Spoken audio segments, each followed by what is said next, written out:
what we want to do on this panel is really explore kind of go-to-market and channel, and there may be an opportunity to ask a question at some point later in the panel. So if you have a question, think about it. We may come to you.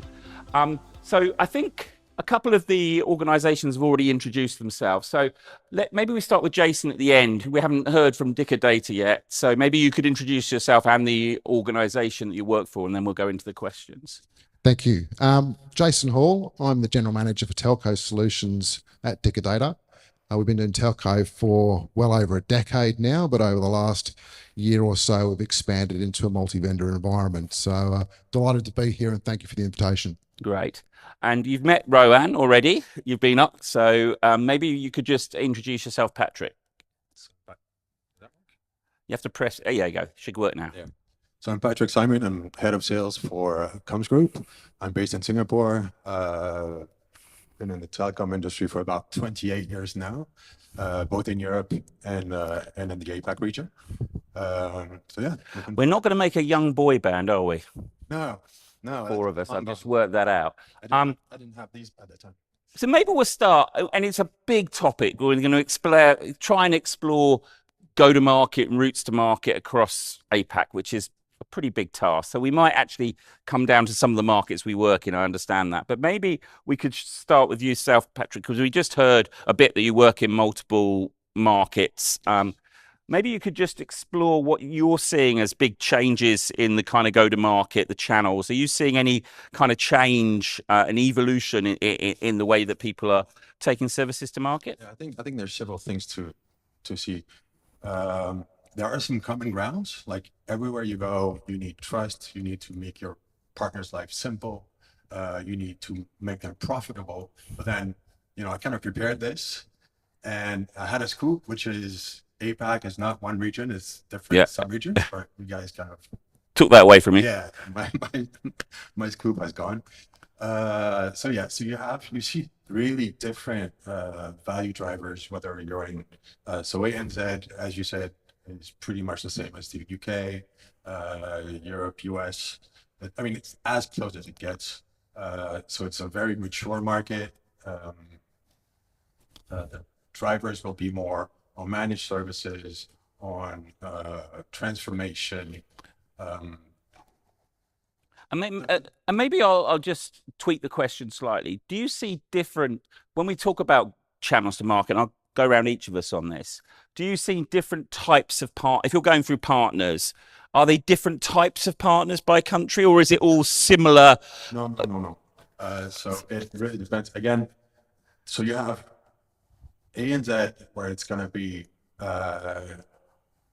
integrators, and there's a lot of mature companies here, a lot of competition, which has been allowed by regulation, which is not the case in a lot of countries. So Southeast Asia in itself is very disparate. There's Singapore is not going to be like Philippines. Philippines is not going to be like Vietnam. There's different cultures, different regulations, different adoptions. So that's all over the place. So you need to really identify the right partner you're going to go with. I'll take another example. In Vietnam, we had a partner that at one point decided to, in order to avoid fraud, to shut off any off-net calling, meaning from their numbers, you could not call another network within the country. That was an absolute horrific decision that they had taken. And it was taken because it was the Ministry of Military that had decided to do that for my behalf, combat fraud, but it's an absolute nightmare. Right, maybe should we move on? We'll move on to Rohan and come back to you.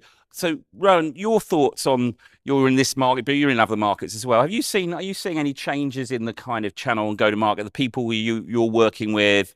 Is there any change in the type of channels, the people, how is it evolving?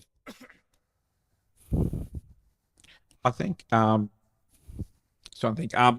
globally it's very different. Like traditionally, when we look at a channel and a partner community, it's your typical telephony guys wanting to move into that I space, that IT space, or the IT guys want to add telephony or add data, and it's all that comes. We used to talk about the three pillars of owning the customer, the voice, the data, and the IT. Where now, when we go into an OTT, there's all these startups, so they're coming out with these solutions. So the sorts of partners we're getting are like traditional hardware vendors that have been selling in certain verticals are now bringing out solutions. They're going after that OTT space. So it's not a IT background partner. It's not a telco. Okay. It's a hardware vendor. And now they're going, hey, we've got this solution.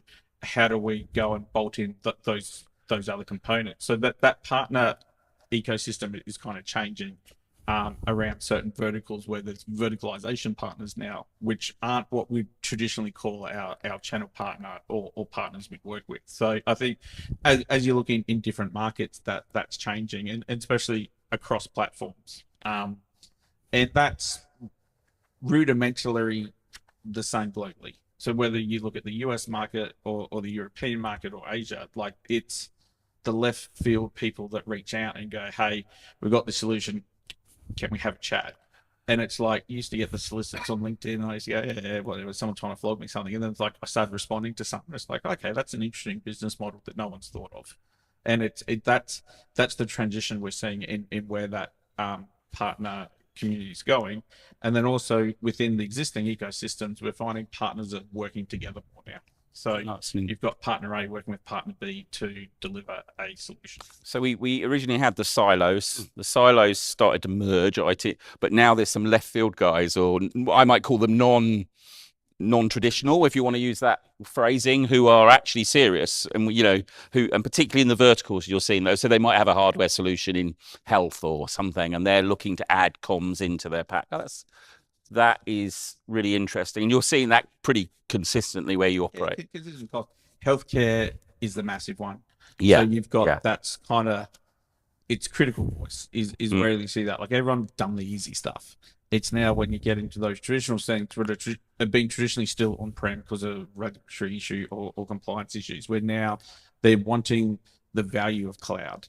And it's going, okay, now you've got to deal with building management systems. So we've got a partner now who's a building management system that's now wanting to add that telco piece, which wouldn't have been something that you would have traditionally gone to. So it's like a lot of those partners now where you're putting together these teams of, here's a solution, but it's a bunch of different partners working together. Oh, interesting. And Jason, are you seeing, hardest going last, but what are you seeing from your perspective in terms of the partner ecosystem where you operate? Do you see similar changes to Rohan or different things? I think the convergence that we were expecting between telco and IT has been a long time talked about and a slow time coming. I think one of the things that we're seeing though is that the voice is moving to the IT stack. It's being seen as an outcome of an IT operation, and the end customer is looking for a single partner who's going to be able to deliver all of that. So we're definitely seeing the channel continuing to change. I think, the OTT style of delivery is certainly lending itself to those more tech focused partners. I think, the reality is that for a lot of the partners, the SIs, the MSPs in this room, your competitors aren't the other people who are in the room. It's the people that were Ignite. They're the people that are not in the room that are going down that path. And I think that's what we're looking to do, is how do we help the people in this room move into that IT space at the same time as helping those IT partners move into this space. And one thing I've been hearing a bit of the theme is partners working with partners. So rather than before, you'd had this sort of siloed partners, the IT guy, the voice guy, the security guy, maybe even as a separate group. And I think I was hearing, and I'd just be interested if it's something you're seeing as well, I've been hearing that, for 2 years, for instance, a number of the MSPs have been trying to build security and SOCs and stuff. And now they've kind of not given up, but they've kind of said, well, maybe we should just partner with each other. So in some of these areas, you seem to be saying it, Jason, in terms of you're starting to see those partners partner with each other, which is kind of a new concept as well. We've seen organizations, whether it's a distributor level or a vendor level, try and bring together marketplaces to productize that partner to partner integration. hasn't necessarily worked that well, because at the end of the day, it comes down to trust. Do those two partners trust each other, not to eat each other's lunch, to be able to work nicely together? And it generally comes down to personal connections and those two partners knowing each other. So we're now at a place whereby, as an organization, we'll introduce partners and then let them work it out for themselves. But we're certainly seeing, particularly security partners, that's all they do. And so you've got other partners that will want to work with them, because that can be a very capital intensive and investment intensive area. And Patrick, is that something you guys are seeing? You see different types of partners like we talked about here, or coming together? We worked on to have the final solution that the end customer wants. We often get together with 3-4 partners, to each one having its own piece, and bring in the whole solution together. So yeah, that's something that's more and more on the market. And it's been interesting, because quite often when I have discussions about partnership, people start throwing out the commercial models. They say to talk about resellers, or they'll talk about agents, or they'll talk about, they won't necessarily, we've been actually, the first thing we've talked about is capability, really, of these different people. Are you seeing any change in those commercial models? So what commercial models do you see the most in the markets you work with? Are you still, still seeing resale, and does it differ between the markets you offer in, or do you see more of an agent basis? I just wondered if you're seeing any difference in commercial models. Anybody like to have a go at that? Is it predominantly still resellers you're seeing, or more and more? Changing. Yeah, It's changing. The traditional resale it was a bit more like, okay, I take your stuff, I resell it, and then I'm gone. What we see now is a lot more on the complete life cycle, and incentives, which will be on a continuous basis. And I think that's a lot more healthy for the vendor, the partner, the end customer. It's really on the long term. Okay. I don't know if anybody's got any thoughts about that. And one of the things I'm seeing kind of globally is I'm seeing that partners might, and I say talk about an agent, I might be using language which is more British than it is APAC, but when I'm talking about an agent, I'm selling to Rohan, and I'm selling somebody else's product. I'm just going to take a commission. Rohan is going to contract with my person. I'm the man in the middle. I'm an agent. I'm just taking an agency. Or I'm taking the product, I'm reselling it to Rohan, I'm billing Rohan, and what we're seeing a little bit is, as partners might diversify their product set, they might, in some cases, take an agency relationship for a product which they're new to. Let's say security. They might decide to sell that because they're not contracting, but they might resell the stuff they feel comfortable with. I just wondered if there was any trend, if you're seeing any of that change. I'm just interested from a... What we've seen in Australia is that traditionally in Australia, it's a resale market, because that's what people are comfortable with. And they are uncomfortable with somebody else billing their customer, because they are concerned that customer they're going to lose that customer intimacy, they're going to lose that customer relationship, and that somebody else is now going to be introduced to compete with them. Yeah. That model we're seeing changing, because with the billing goes the compliance requirements. Yes. And we're now seeing more and more organizations, particularly those IT background organizations, who are going, I want to sell the software, I want to sell the licenses, I want to sell the managed services, I want to do the implementation services, I'll do all of that on my paper as resell. But that regulatory environment, that core carrier piece, I'm happy to do that from an agency perspective. Yeah, so seeing kind of mixed models. I think also, as we see those margins, as it commoditizes, it's just a run rate point of view. And that's where the value of, is it, I'm defending the customer, so I want to own those 3 pillars, or do I value as part of my solution stack? So am I building stuff on top of that? So I'm willing to take the risk because it's the thin wedge to get in the door to then upsell agents or upsell something else to the customer. Or is it just, I want to lock out the telco partner because the telco partner is becoming an MSP? So it's a defense model. And so I think that's where we're seeing that fundamental change, that it's like, is the cost of the revenue worth the risk factor? And I think as you move into a cybersecurity platform, that becomes the other thing is, hey, I'm happy to sell the security, but who holds the risk if the customer gets hacked?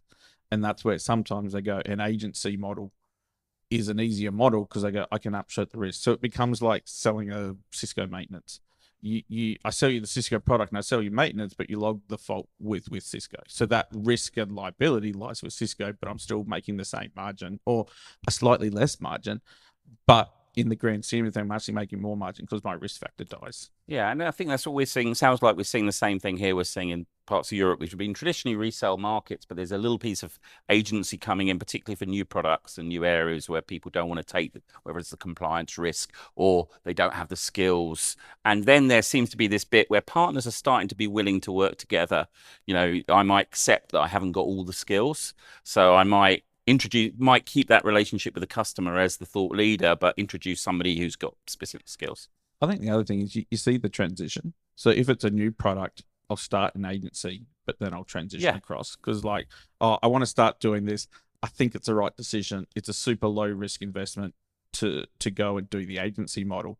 And then we value this. We've built a practice around it. We now want to bring that in-house. And I think that's where, especially when customers move into new markets or new solution stacks, that's where we see that transition. We actually see quite a bit of churn from agency across to resale. And Patrick, you're selling that compliance risk in lots of, we heard from Michael, in loads of countries. Do you have both models, or are you just mainly? We do. Okay. We do white labeling, we do agency. We see both. The compliance part is something that you cannot avoid. You have to be compliant wherever you operate. And the mindset for agency, I think, has switched now. And customers accept it a lot more. Partners accept it a lot more. They don't want to go into licenses. They don't want to go into regulatory questions. You're the carrier of record. You hold it. I do my piece. Everyone's happy, pretty much.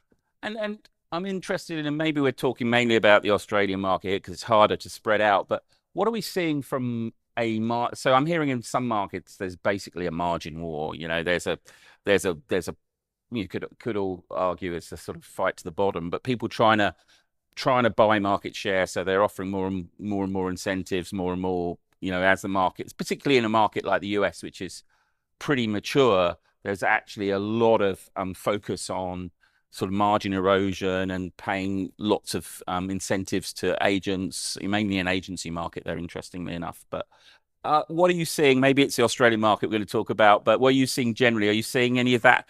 Is that fight happening here, or is it fairly calm? What's going on with? Are you seeing? I'm just wondering what you're seeing from a kind of margin and incentive point of view. Anybody like to go on that? We're not seeing an absolute race to the bottom. Okay. What we're encouraging vendors to do is to look at the partner margin as a combination of both the product and the friction, and then bundle that up with momentum. How are those vendors enabling that partner to be competitive in the market in terms of price, providing them with a competitive margin or commission, depending upon the model, but really doubling down on how is that vendor enabling that partner to go to market in a frictionless way, fully supported, whereby they are enabling or encouraging that behavioral change within the organization to go and get that first sale, to start that building that momentum, because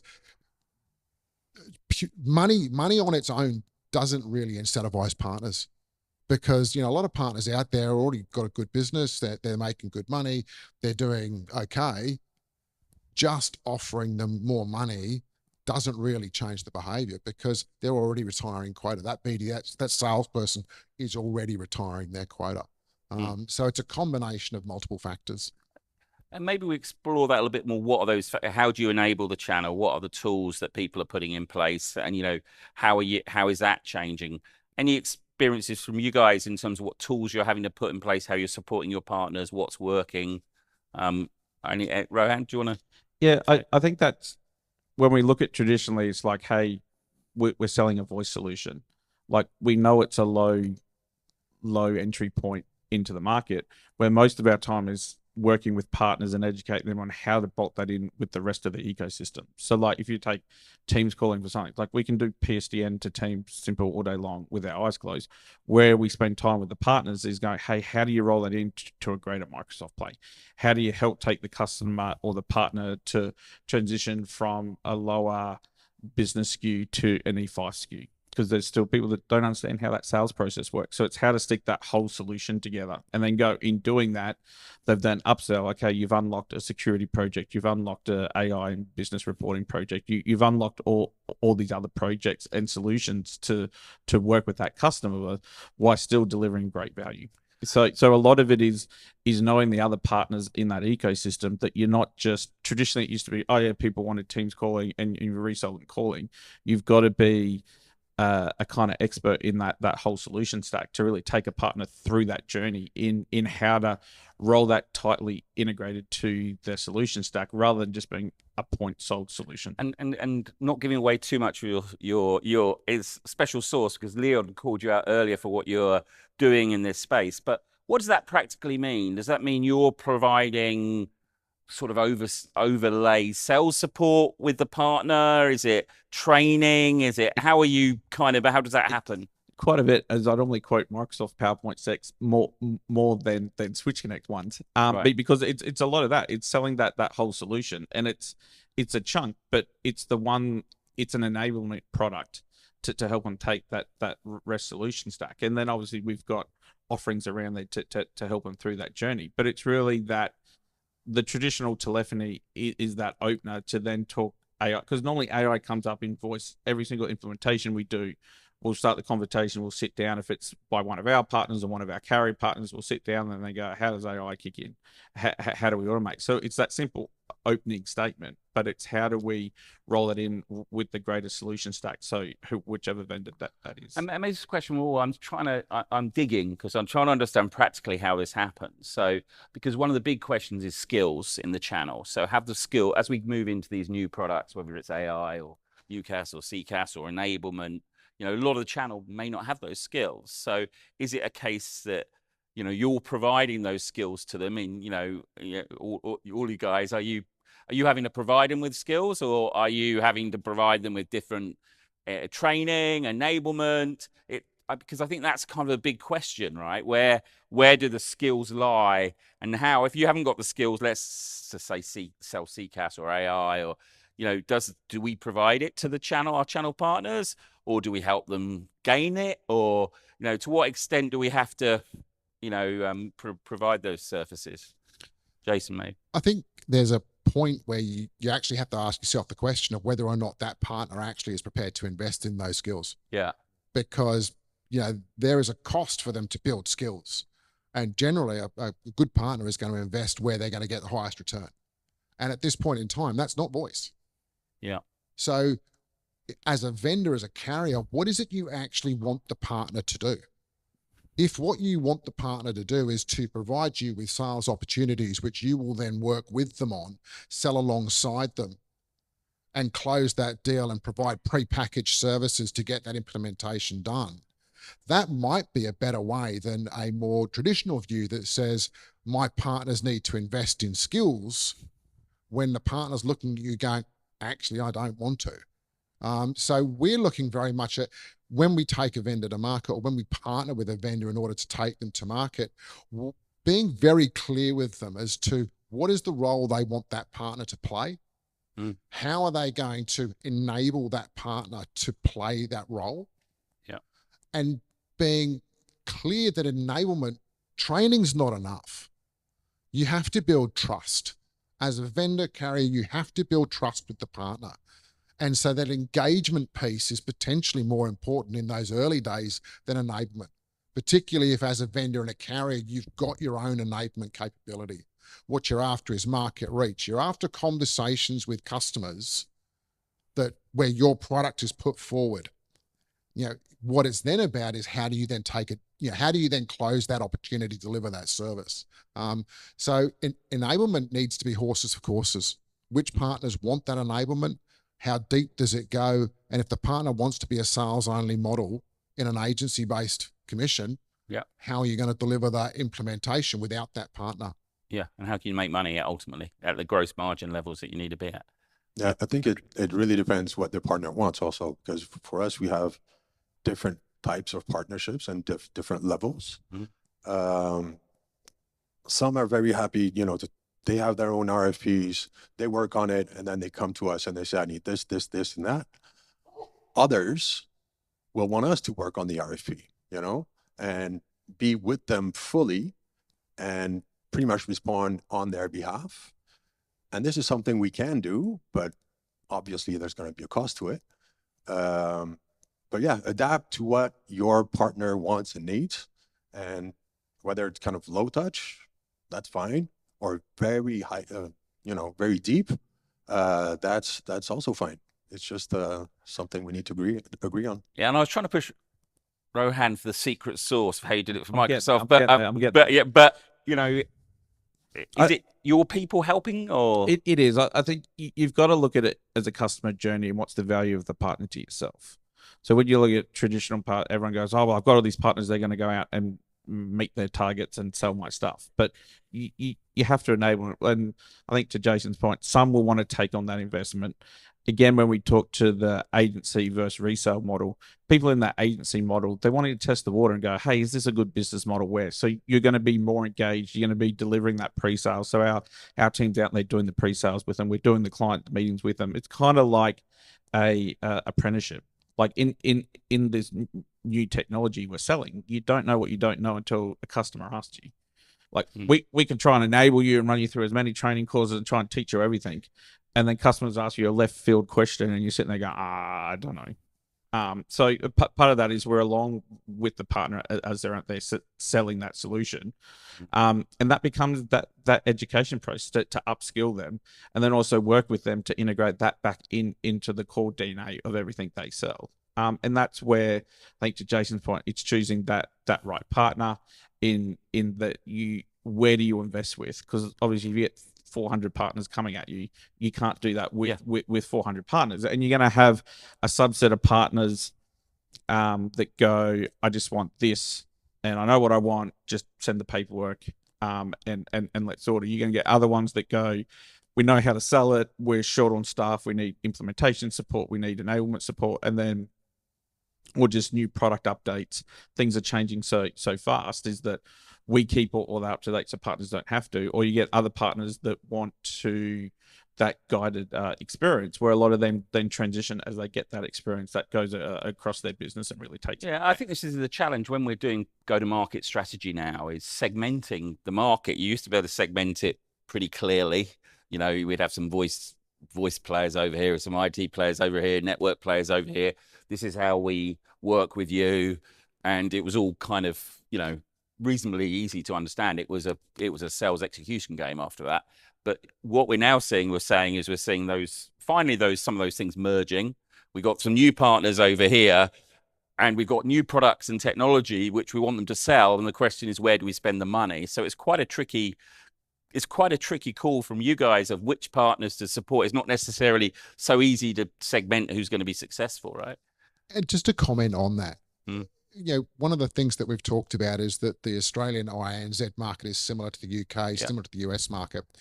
It is in many ways, particularly around technology adoption, all the rest of it. But if you look at the segmentation of the market from a company size and therefore a partner size, it's quite different.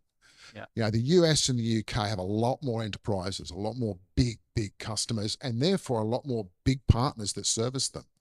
Australia is very much a mid-market player. We don't have that many enterprises, and those enterprises tend to be supported by the global SIs. Our top end of the town is that mid-market play. And so vendors looking to break into that mid-market play in Australia, that's where the revenue sort of hits. You've then got the long tail of the SMBs, which you need to be very clear as to how are you, as a vendor or carrier, how are you going to service SMB? You've got to be low touch, if any touch. You've got to be able to deliver solutions at scale. So I think if we look at the nuance behind the difference between Australia versus the UK and the US, it's also about market segmentation. Yeah, business demographic is much more. Has anybody got a question? I've got one more, but I realise we're just preaching a little bit at you. And if anybody had a question that they wanted to ask the panel, be willing to take it. No. Good. Looking out. I've got one more. We've got a couple more to finish with. Looking out? No questions. Right. We talked about verticalization, specialization, partly because it's my pet subject. I'm quite a big believer in it. Are you seeing that in the channel here? You talked about some non-traditional channels coming at you from a vertical perspective. Are you seeing verticalization in the channel itself, or? Yeah, definitely. As we move to OTT and AI, is that you're seeing these people that are going. It's like the market is saturated with vendors doing everything. We do this. That I think you're seeing a lot of vendors now going, hey, we do IT and telco to accountants, or we deal with lawyers, because there's so many issues in that market that they go, hey, we're just becoming specialists in that. So I think you're seeing that generalized partner really kind of pick a niche market and kind of go, I'm going to become the expert in that and take the solutions to that. So we're seeing that in your professional segments, medicals, doctors, lawyers, accountants, healthcare, mining segments and things like that, because the needs are so different that you can't be a generalist. Like, you have to actually have specialization to really target those markets. So we are seeing that, but in very specific segments, the bigger ones. The bigger markets, we're seeing partners going, hey, I'm just going to specialize in this now. And I think that's where the product development stuff kicks in. So a lot of the partners now we're working on is product development stuff now. It's like, how do we build products and solutions to help you go to that market, or how do we look at the technology stack to deliver the outcomes that industry had, that everyone's kind of left go. It's like, okay, well, we can actually accomplish them with cloud and newer technologies. Like, how do we actually engineer and actually architect something? Yeah, and some of those non-traditional ones. You were talking about healthcare and critical voice services. I work with a company over in Europe called Critico, I'd never heard of, who were doing still the paging systems and all the radio systems in critical care, and a completely different island that I'd never really been aware of. But that island now is starting to all come together. So there are some big segments that even I've been in the market for a long time, I hadn't even thought about for a number of years, who are specialists. So it's kind of interesting. It's really like an actual use case. We had a customer come to us and go, we're going to do Teams calling, needs to be disaster recovery, we need local survivability. That was the brief. So it's like, okay, here we go, local survival, SBC, we can do that. As we get to the deployment, they're like, it's in Antarctica. Forgot to leave that out. Minor point would have been many Australian SCs want to go to Antarctica. So it was like Antarctica, and they're like, and it needs to talk to all the two-way radios, need to integrate as a Teams extension dialing, and it needs to be running over redundancy over 3 satellite dishes. And it's like, okay, it's like the network diagram comes together, and it's like, okay, this isn't what the brief was. And it's like, yeah, okay, we can make that work. And like, we go through it, and then it's like the intrigue goes, it's like, who is the customer? And you go, okay, I understand this, but it's like the partner was like, every time we jump on the phone call, okay, we've got the solution working, here it is, we've labbed it up, it's all working. They go, well, there's this other use case. Yeah. And it was like, all these things get thrown. It's like, all those things are there. And it's like, now they're like, hey, these are the gold standard to roll out. They deal in satellite and stuff, we've now found out. So they're sticking it on ships all around the world and stuff. So like, there's all these weird verticals that kind of come up. But yeah, started as a simple solution. And as you start, it's like, I know half our team was, we jump in projects now, we don't that many of them. It's like, nothing surprises us now. I have customers another random thing. Favorite one who did shipping, just focused on shipping globally. And they had a special thing that if 2 ships hit each other, which they do quite regularly apparently, which is worrying, 2 cargo ships hit each other, it automatically triggered a whole series of Teams rooms being set up and all this sort of stuff, all triggered as a result. And I said, and the other thing was they had to have a special no limit on their mobile, because quite often they were negotiating with people who are holding their cargo ships to ransom, and they were ringing Angola. Angola might be, if anybody's from Angola, I don't mean to, whichever country it was who was taking their ships, it was ringing, and they said we'd be on a $5,000 call and we couldn't have it drop when we reached a limit. So it's understanding even silly things like that. Anyway, great. I think we've had a really good discussion about, and it's fascinating how the channel is changing, and we're thinking about new non-traditional channels, and it's a really interesting time for us. So I'd really like you to appreciate if you could give my panel a round of applause. Thank you very much.